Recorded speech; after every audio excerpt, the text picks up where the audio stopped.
Olá pessoal, boa noite. É um prazer mais uma vez estar aqui e poder falar para os meus amigos da Aliança Bíblica de Bento Gonçalves. E espero que Deus esteja nos dando um bom momento agora juntos para estudarmos, olharmos um pouco a palavra dele e tentarmos entender o que Deus tem para nós nesta noite. Hoje eu gostaria de falar um pouquinho sobre o livro de Romanos. Da última vez que eu estive aqui, eu falei um pouquinho do livro de Coríntios e eu gosto muito dessas epístolas de Paulo. E eu acho que Romanos talvez é uma das epístolas mais peculiares que Paulo escreveu para nós. E eu gostaria que a gente olhasse ela hoje. Nós não vamos olhar todos os 16 capítulos do livro de Romanos, mas eu quero já deixar para você um incentivo. Que nessa semana você possa ler o livro de Romanos e possa olhar e perceber as maravilhas que Deus tem para nós. Então eu quero te incentivar a ler esse livro, um capítulo por dia, ou meio capítulo, como você quiser, porque é um livro extremamente importante para nós. Para isso, eu quero explicar um pouquinho sobre a estrutura do livro de Romanos como um todo, para que ao ler durante a semana você vá podendo perceber como Paulo vai nos revelando o Evangelho aqui, ok? Então vamos lá. A Epístola de Romanos, ela é uma epístola, entre aspas, nova de Paulo. Paulo vai escrever esse livro mais ou menos ali pelo ano 55 até 58 depois de Cristo. No ano 55 nós tivemos a troca de governo do Império Romano, que foi a saída do imperador Cláudio para que assumisse o imperador Nero. Então nesse período de tempo houve uma transição. Então o próprio Império Romano, no período da escrita de Romanos, está nos primeiros anos do governo de Nero. Paulo já havia praticamente terminado a sua terceira viagem missionária. Paulo, durante a sua vida ministerial, ele fez 3 viagens missionárias. A primeira delas, ele foi pela região sul da Galácia, na sua primeira viagem missionária. Por isso nós temos, por exemplo, a Epístola de Gálatas, uma das mais antigas que Paulo escreveu. Na segunda viagem missionária, Paulo passa então por Corinto, porque ele vai pela região da Macedônia, a região que a gente conhece de várias cidades e dentro daquilo que a gente conhece hoje um pouco como a fronteira entre a Grécia e a Turquia. E a terceira viagem missionária, Paulo vai fazer pela Ásia Menor, aonde tem ali, a capital era Éfeso, então nós temos Éfeso e Esmirna ali perto, e ele também faz uma grande volta e ele passa também ali pela cidade de Corinto e por uma parte da Macedônia. Quando termina essa terceira viagem missionária, Paulo ele havia ajuntado um valor para levar dinheiro para ajudar os judeus na Palestina que estavam passando ali na Judéia por dificuldades financeiras. Muitos cristãos e judeus moravam na cidade de Roma. O imperador Cláudio, no final do seu governo, ele mandou os judeus embora de Roma e com eles muitos cristãos. E eles tinham que sair de Roma sem nada. Então, quando eles chegavam na Judéia, a Judéia começou a receber uma grande quantidade de pessoas que chegou sem nada, sem comida, sem casa, sem um lugar para ficar, sem emprego. E a igreja na Judéia começou a passar por algumas dificuldades financeiras, também provocada por um período de fome na época do imperador Cláudio. Então Paulo agora ele está levando esses donativos até Jerusalém, que é para onde ele está se encaminhando no final da sua terceira viagem missionária. Nesse período ele passa por Corinto e provavelmente de Corinto Paulo vai escrever a carta aos Romanos. Paulo não conhece a igreja em Roma. Não tem como saber quem fundou a igreja em Roma, mas Paulo sabe que lá nessa cidade existe um grande contingente de cristãos.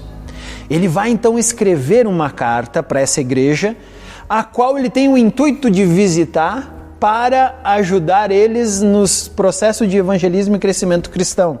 É bem interessante porque, olha só, Paulo, na sua terceira viagem missionária, ele tem o intuito de visitar Roma para evangelizar. Mas Deus, no processo de trabalhar com o apóstolo Paulo, vai permitir que Paulo chegue em Roma, muitos anos depois, preso. Então, a primeira vez que Paulo vai visitar a cidade de Roma, Paulo está preso. Ele não vai como pensou que iria, mas ainda assim ele vai para a igreja em Roma. Mas aqui então, Paulo não está preso, Paulo está se dirigindo a Jerusalém no final da terceira viagem missionária e ele vai escrever uma carta aos romanos.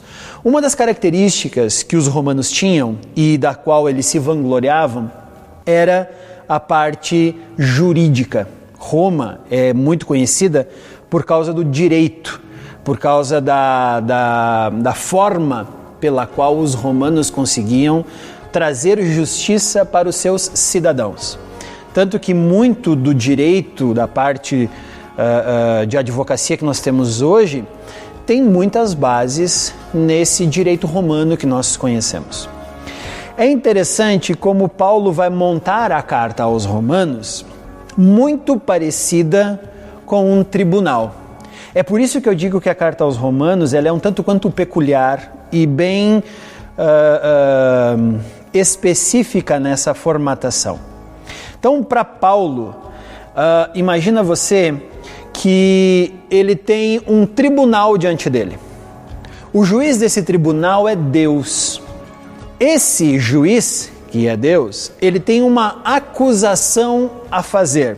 E a acusação é que os seres humanos, que são os acusados, trocaram o caráter e a glória de Deus pela injustiça e pela impiedade. Então Paulo vai estabelecer que Deus está acusando o ser humano de não andar com ele, ou não andar de acordo com o seu caráter. O veredito que Paulo vai trazer é que o juiz nos condena a toda a humanidade como culpado desse erro. E o que Deus agora vai fazer é que vai haver o cumprimento da pena.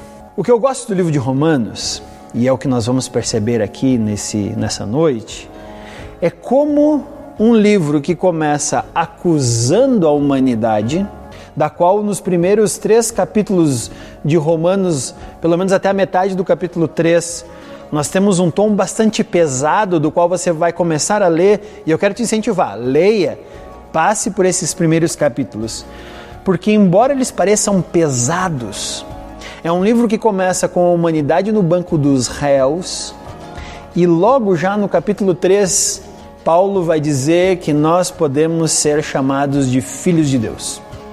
É muito legal essa dinâmica do livro de Romanos. E é isso que eu quero que nós percebamos essa noite. Como Paulo agora, inspirado pelo Espírito Santo, consegue fazer com que nós iniciemos a carta como culpados de condenação, incapazes de salvarmos a nós mesmos. E como Paulo vai agora aumentando a dinâmica do livro e nos dizendo que somos então filhos de Deus, ao ponto de podermos chamar Deus de nosso Pai. Essa dinâmica eu quero que você acompanhe comigo nesta noite. O capítulo 1, Paulo faz só um prólogo, uma entrada. Então você vai ler ali o capítulo 1 e você vai praticamente ver que ele tem uma saudação, uma introdução. E dos versículos 14 a 17 desse capítulo 1, Paulo vai dar uma introdução do tema que ele vai desenvolver na carta. Qual é o tema que Paulo vai desenvolver na carta? Se ele está falando de direito, então o tema da carta é a justiça de Deus operada no Evangelho. Então Paulo o teor da carta aos Romanos é Deus trazendo justiça, mas trazendo justiça por meio da cruz. Essa é a parte boa do livro de Romanos. Do capítulo 1 final ali, da parte depois que Paulo introduz a sua carta, até o capítulo 3, Paulo vai falar sobre quão pecadora é a humanidade. E ele vai usar 3 exemplos de como a humanidade é pecadora. Primeiro, ele vai usar um termo que eu uso, Paulo não usa esse termo, mas eu uso muito o termo do versículo 18 ao 32 do capítulo 1. Ele diz assim: quem não se importa com Deus, eu chamo essa pessoa de alienada a Deus. Alienada no sentido de não perceber quem Deus é. Eu não acho que essa pessoa tem algum problema mental ou alguma coisa assim. Mas Paulo fala, quem vive sem entender que existe um Deus é indesculpável. Porque Deus se revela por meio das coisas criadas, Deus se revela por meio da sua criação. Então, essa pessoa que não percebe Deus e vive como se não percebesse, é indesculpável, por isso ela é culpada de não viver de acordo com o que Deus estabeleceu. segunda pessoa, ele vai começar o capítulo 2, do versículo 1 ao 16, ele vai falar daquela pessoa que é o moralista. Você já deve saber, ou deve conhecer algumas pessoas que vivem por algum tipo de código moral extremamente elevado e acha que por viver por meio desse código moral elevado vai ser superior aos outros ou quem sabe até aceita diante de Deus porque ela tem um código moral elevado. E Paulo vai dizer que quem tem um código moral elevado é culpado também. Por quê? Porque além de ser exatamente igual a todas as outras pessoas, se acha melhor do que todas elas, porque cumpre algumas coisas que ele mesmo estabeleceu para si.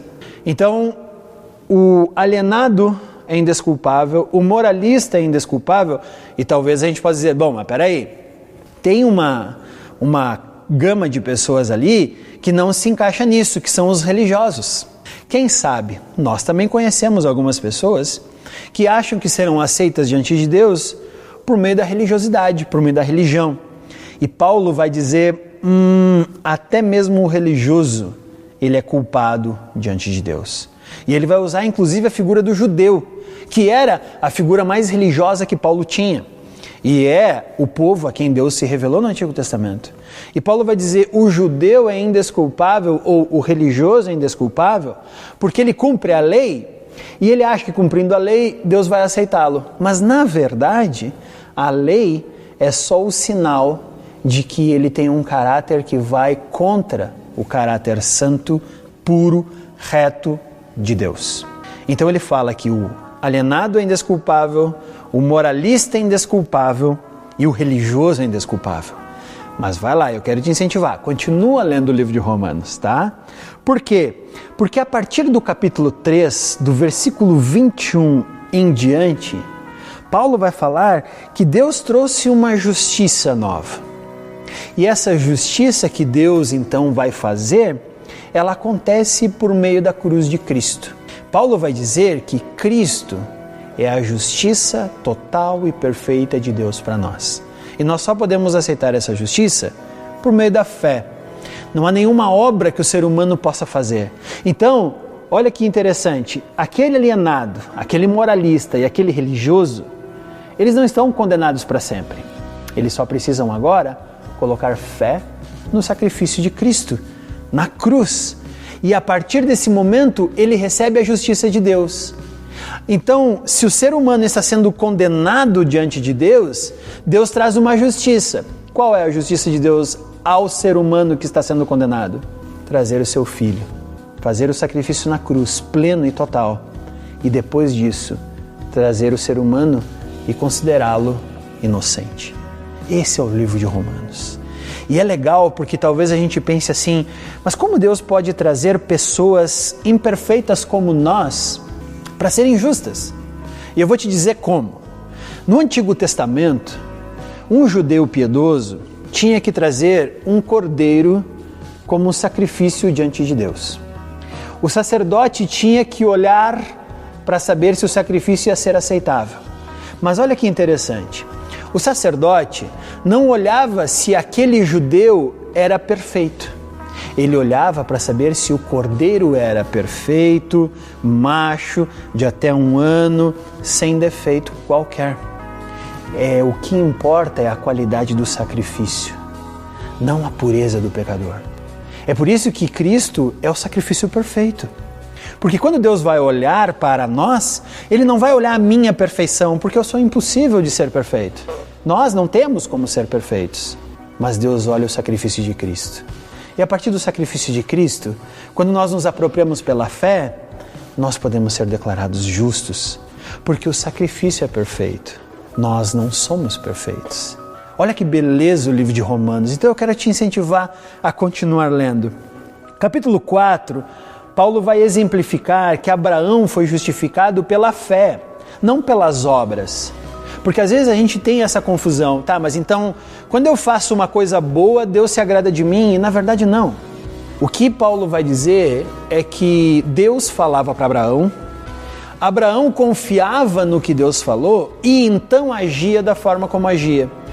Então, por isso que Abraão foi justificado pela fé e não pela obra. Não foi a ação de Abraão que o justificou, mas foi acreditar na promessa de Deus. E ele só vivia como vivia porque acreditava naquilo que Deus falou. Aí está a grande razão do porquê a fé é o único elemento que salva a todos nós, seres humanos. Não são as coisas que fazemos, mas o sacrifício perfeito que Deus enviou. No capítulo 5, Deus vai falar que por meio de Cristo, então, agora nós temos paz com Deus. Todos nós estamos falando de um mundo que está confuso, procurando paz, tentando achar um abrigo, tentando achar algum tipo de consolo. E o capítulo 5 de Romanos diz que o nosso consolo, o nosso abrigo, o nosso refúgio é tão somente estar com Deus por meio de Cristo. O capítulo 6 e 7 de Romanos vai falar que agora então que aceitamos esse sacrifício pela fé, somos livres do pecado por causa de Cristo. O pecado, em que sentido livres? O pecado não nos condena mais. Lembra que nós começamos o livro de Romanos no banco dos réus, acusados de pecado? Mas quando Cristo faz a justiça, essa acusação é anulada. O juiz pega a nossa acusação, rasga, porque diz está pago. Então agora o capítulo 6 e 7 de Romanos vai dizer que nós podemos desfrutar exatamente dessa liberdade por causa de Cristo. O pecado não nos acusa mais. E o capítulo 8, que é onde nós vamos entrar hoje, ele fala sobre uma vida baseada pela fé no sacrifício de Cristo. Ela agora deve ser vivida ancorada na ação do Espírito Santo em nós. E eu quero que agora você olhe para a sua Bíblia e abra Romanos, capítulo 8, do versículo 28 ao versículo 39. Eu chamo esses versículos de a vitória da fé. É aqui que nós temos exatamente agora a comemoração da vitória que Deus tem para nós. Então eu quero te convidar a abrir a sua Bíblia no livro de Romanos, capítulo 8, versículo 28 ao 39, que diz assim: Sabemos que Deus age em todas as coisas para o bem daqueles que o amam, dos que foram chamados de acordo com o seu propósito. Pois aqueles que de antemão conheceu, também os predestinou para serem conformes à imagem do seu Filho, a fim de que ele seja o primogênito entre muitos irmãos.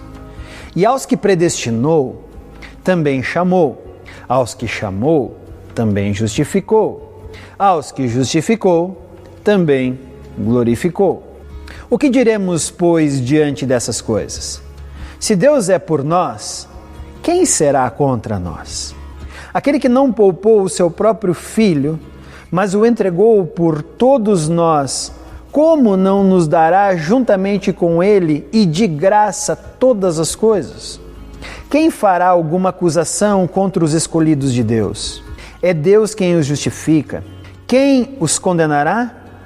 Foi Cristo Jesus que morreu, e mais, que ressuscitou e está à direita de Deus e também intercede por nós. Quem nos separará do amor de Cristo? Será a tribulação, ou angústia, ou perseguição, ou fome, ou nudez, ou perigo, ou espada? Como está escrito: por amor de ti enfrentamos a morte todos os dias. Somos considerados como ovelhas destinadas ao matadouro, mas em todas as coisas somos mais que vencedores, por meio daquele que nos amou. Pois eu estou convencido de que nem morte, nem vida, nem anjos, nem demônios, nem o presente, nem o futuro, nem quaisquer poderes, nem altura, nem profundidade, nem qualquer outra coisa na criação será capaz de nos separar do amor de Deus que está em Cristo Jesus, nosso Senhor. Paulo fala então que por meio do Evangelho nós recebemos justificação diante de Deus. Porque todo aquele que vai crer em Cristo está predestinado a receber a justiça que Cristo manifestou. Ao receber essa justiça, também vai ser glorificado, porque é tornado justo, porque a justiça de Deus é a morte de Cristo, apropriada pela fé. segunda coisa que me espanta nessa parte é que todo o trabalho no Evangelho é de Deus para nós. Nós agora recebemos gratuitamente das mãos de Deus a nossa salvação e a nossa justificação. No Evangelho, então, nós devemos ser a imagem do Filho. Como assim a imagem do Filho? Aquele que é justo, porque Ele nos tornou justo, e glorificados, porque Cristo foi glorificado. Então essa é a nossa imagem. E a cruz, então, é a manifestação suprema do amor de Deus por nós. Deus é a nossa salvação. Se Deus é a nossa salvação, Paulo vai dizer, que força vai prevalecer contra aqueles que confiam em Cristo? Não tem nenhuma. Quem vai se levantar para acusar os cristãos que foram justificados por Cristo? Ninguém.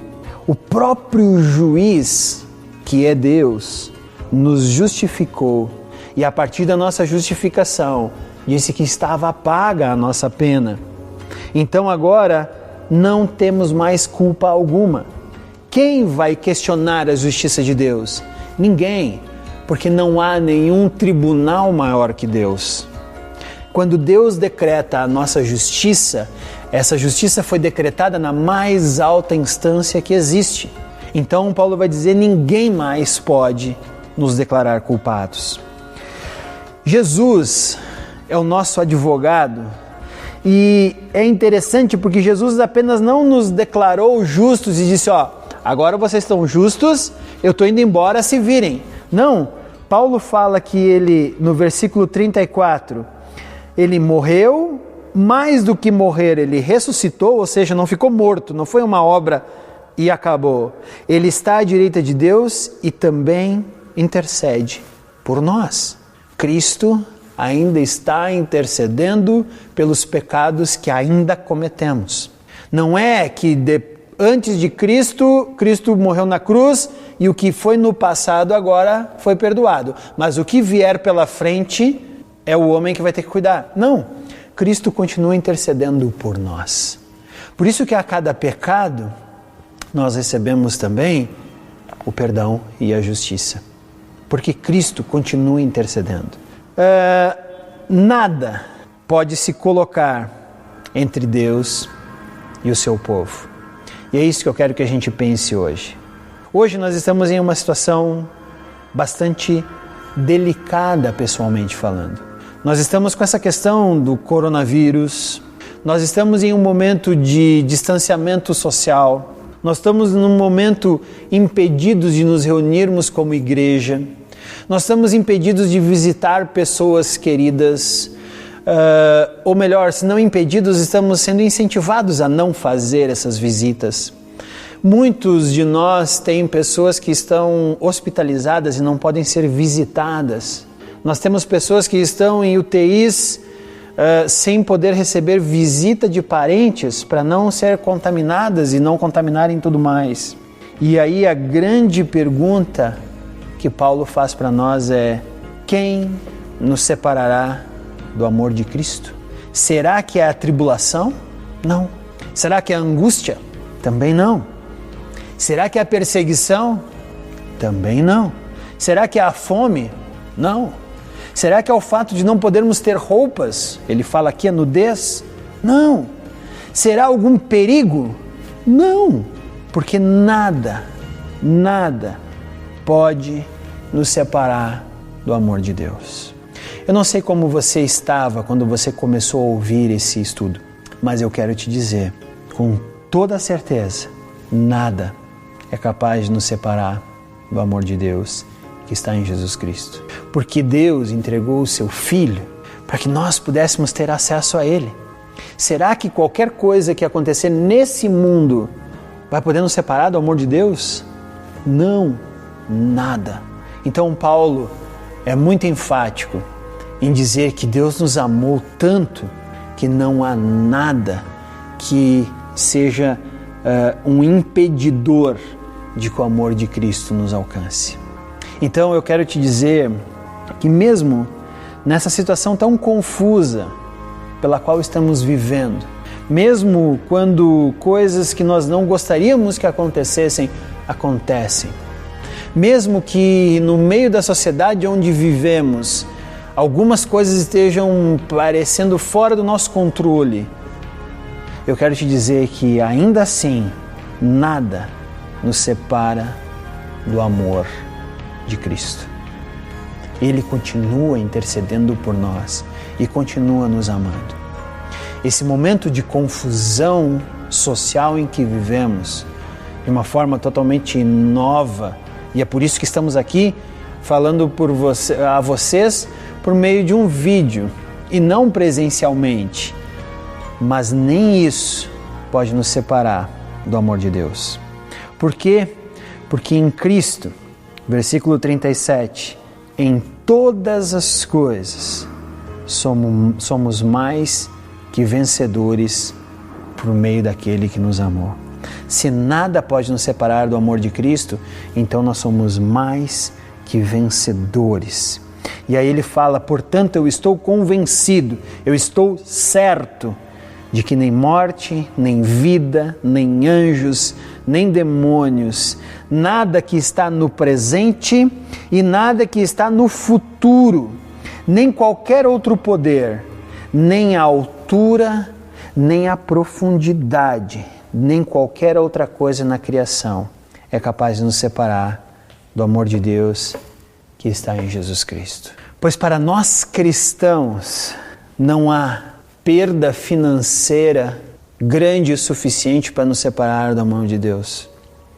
Não há perdas pessoais que possamos ter de pessoas mesmo que sejam queridas para nós que possa nos separar do amor de Deus. Não há nenhuma pandemia que pode nos separar do amor de Deus. E eu digo isso com toda a convicção de que não há nada, nenhuma força física, nenhuma força espiritual que nos separe do amor de Deus. E é isso que eu quero que você, nessa sua leitura pelo livro de Romanos durante essa semana, chegue à conclusão de que Deus nos fez mais que vencedores, porque Ele nos deu a sua justiça. E agora, baseados nessa justiça, nada nos separa do amor do Pai, que nos chama, que nos atrai para estarmos mais próximos dEle. Então, eu acho que nesse momento de pandemia, nesse momento de economias em queda, nesse momento de todas as incertezas nos assolando talvez, uma certeza nós temos: nada nos separará do amor de Cristo. Antes de encerrar, eu quero que você acompanhe uma música que fala exatamente isso. Ouça essa música se você não conhece. Se você conhece, acompanhe essa música, porque ela fala exatamente isso que nós estamos conversando aqui essa noite. E ela nos dá a certeza e a garantia de que nada nos separará do amor de Cristo. Que essa música seja o nosso hino durante todo esse período de pandemia, porque tudo pode estar fora do nosso controle, mas nada nos separa do amor de Cristo, no qual somos mais que vencedores. Mesmo que nós não tenhamos o que comer, o que vestir, sejamos perseguidos, estejamos passando por perigos, nada nos separa do amor de Cristo, o qual nos faz mais que vencedores.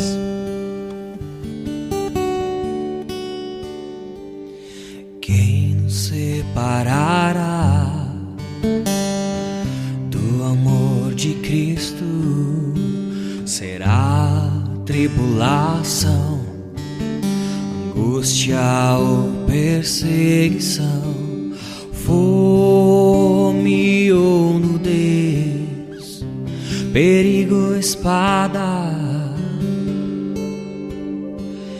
Eu estou bem certo que nem a morte, nem vida, nem anjos, nem principados, nem coisas do presente, nem do porvir, nem poderes, nem alturas ou profundidades, nem qualquer outra criatura poderá nos separar do amor de Deus que está em Jesus Cristo, nosso Senhor, que está em Jesus Cristo.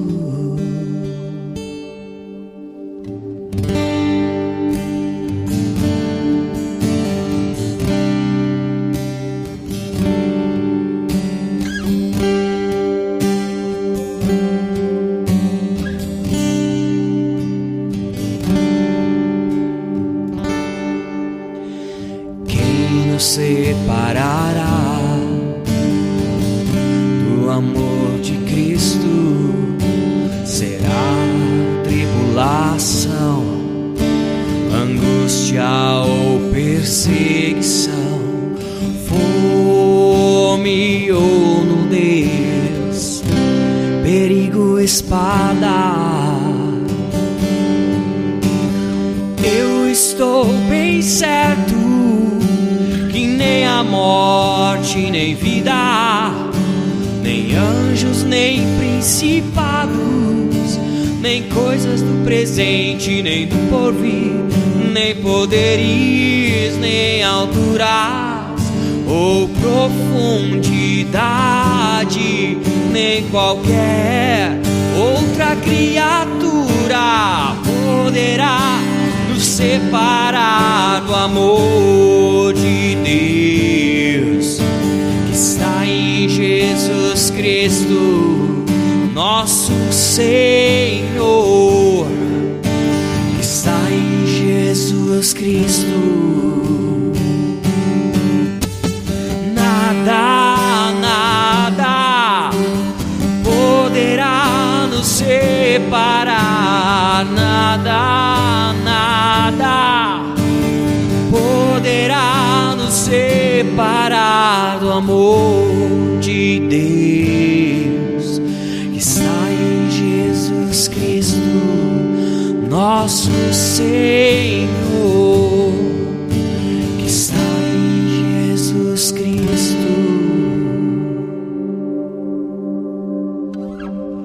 Depois de toda essa verdade do Evangelho para nós, eu quero que nós estejamos agora com o coração transbordando, porque o amor de Cristo nos faz mais que vencedores. Vamos orar e vamos levar essa verdade para toda essa nossa semana, ok? Senhor Deus, nós agradecemos a Ti pelo Evangelho, agradecemos a Ti pelo sacrifício de Cristo, que é a nossa justiça.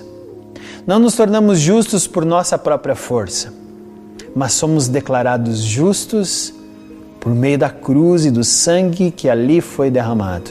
Obrigado por isso. Tomamos isso pela fé e acreditamos que essa é a nossa única forma de chegarmos até a Tua presença, Senhor.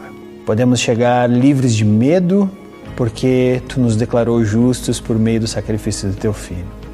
E quando nos chegamos a Ti, quando entramos na sala do trono do céu, nos dirigimos a Ti como nosso Pai. Oh, grande privilégio, Pai. Obrigado por isso. Abençoa a vida de cada um de nós, Senhor. Tenha misericórdia. Estamos passando por um momento difícil e complicado como sociedade, como mundo. Estamos passando por transformações, por medos, por angústias. Tem misericórdia e, ao mesmo tempo, obrigado, porque na justiça que está em Cristo, naquilo que nada é capaz de nos separar do Teu amor, nós temos uma convicção: somos mais do que vencedores, porque Tu nos amou.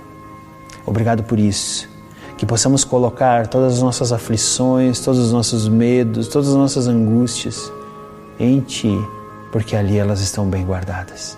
Cuida da nossa alma, do nosso coração e nos ajuda a vivermos aqui fora como luzeiros que apontam para Ti. É isso, Pai, que nós pedimos. Em nome do Teu Filho Jesus Cristo, a nossa justiça.